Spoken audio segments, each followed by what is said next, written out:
2007, I decided that we needed to reconceptualize how we thought about economic development.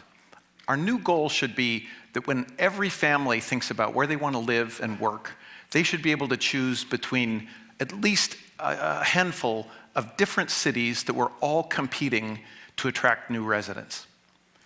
Now, we're a long way away from that goal right now. There are billions of people in developing countries who don't have even a single city that would be willing to welcome them. But the amazing thing about cities is they're worth so much more than it costs to build them. So we could easily supply the world with dozens, maybe hundreds of new cities.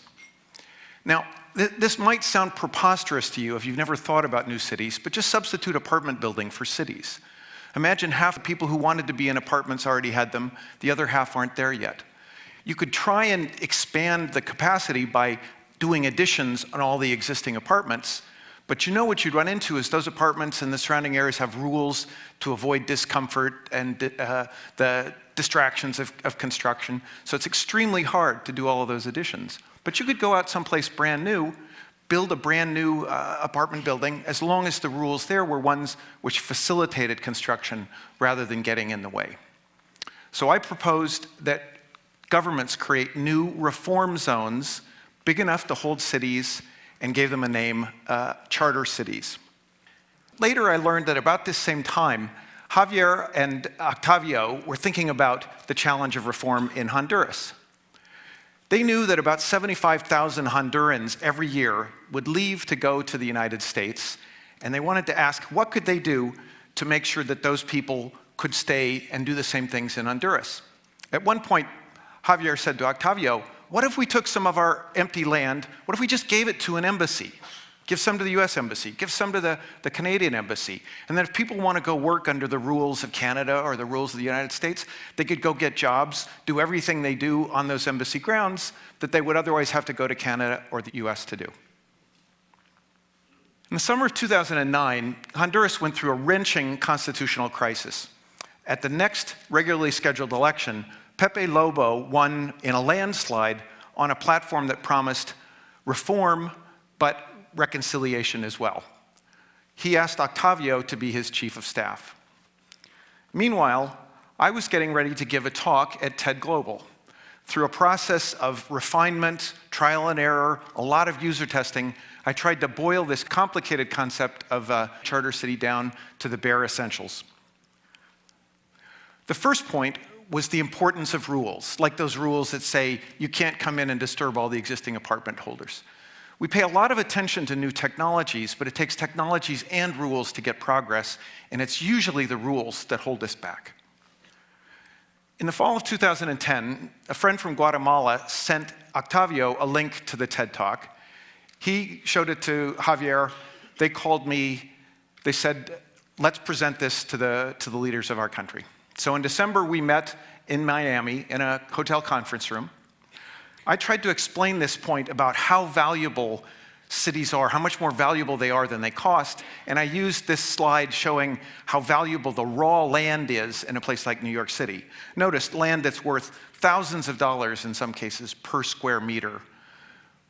But it was a fairly abstract discussion, and at some point, when there was a pause, Octavio said, Paul, maybe we could watch the TED Talk.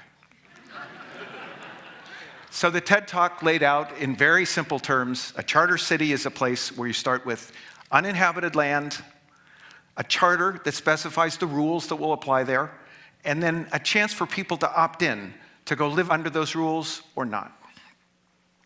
So I was asked by the president of Honduras, who said that we need to do this project. This is important.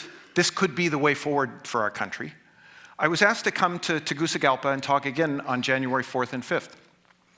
So I presented another fact-filled lecture that included a slide like this, which tried to make the point that if you want to create a lot of value in a city, it has to be very big. This is a picture of Denver, and the outline is the new airport that was built in Denver. This airport alone covers more than 100 square kilometers. So I was trying to persuade the Hondurans, if you build a new city, you got to start with a site that's at least 1,000 square kilometers. That's more than 250, 100,000 acres. Everybody applauded politely. The faces in the audience were very serious and attentive. The leader of the Congress came up on stage and said, "Professor Roemer, thank you very much for our lecture, but maybe we could watch the TED Talk. I've got it here on my laptop." So I sat down and they played the TED Talk. And it got to the essence, which is that a new city could offer new choices for people. There'd be a choice of a city you could go to, which could be in Honduras, instead of hundreds of miles away in the north. And it also involved new choices for leaders, because the leaders in the government there in Honduras would need help from partner countries, or could benefit from partner countries who help them set up the rules in this charter and the enforcement, so everybody can trust that the charter really will be enforced. And the insight of President Lobo was that that assurance of enforcement that I was thinking about as a way to get the foreign investors to come in and build the city could be equally important for all the different parties in Honduras who had suffered for so many years from fear and distrust. We went and looked at a site. This picture is from there. It easily could hold 1,000 square kilometers. And shortly thereafter, on January 19th, they voted in the Congress to amend their constitution to have a constitutional provision that allows for special development regions. In a country which had just gone through this wrenching crisis, the vote in the Congress in favor of this constitutional amendment was 124 to 1. All parties, all factions in society backed this. To be part of the Constitution, you actually have to pass it twice in the Congress. On February 17th, they passed it again with another vote of 114 to 1. Immediately after that vote, on February 21st to the 24th, a delegation of about 30 Hondurans went to the two places in the world that are most interested in getting into the city building business. One is South Korea. This is a picture of a big new city center that's being built in South Korea, bigger than downtown Boston. Everything you see there was built in 4 years after they spent 4 years getting the permits. The other place that's very interested in city building is Singapore. They've actually built 2 cities already in China and are preparing the third. So if you think about this practically, here's where we are. They've got a site. They're already thinking about the site for the second city. They're putting in place a legal system that could allow for managers to come in, and also an external legal system. One country has already volunteered to let its Supreme Court be the court of final appeal for the new judicial system there. There's designers and builders of cities who are very interested. They even can bring with them some financing.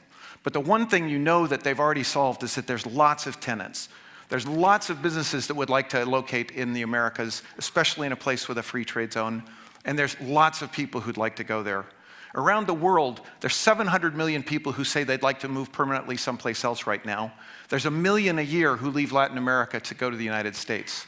Many of these are a father who has to leave his family behind to go get a job, sometimes a single mother who has to go to get enough money to even pay for food or clothing.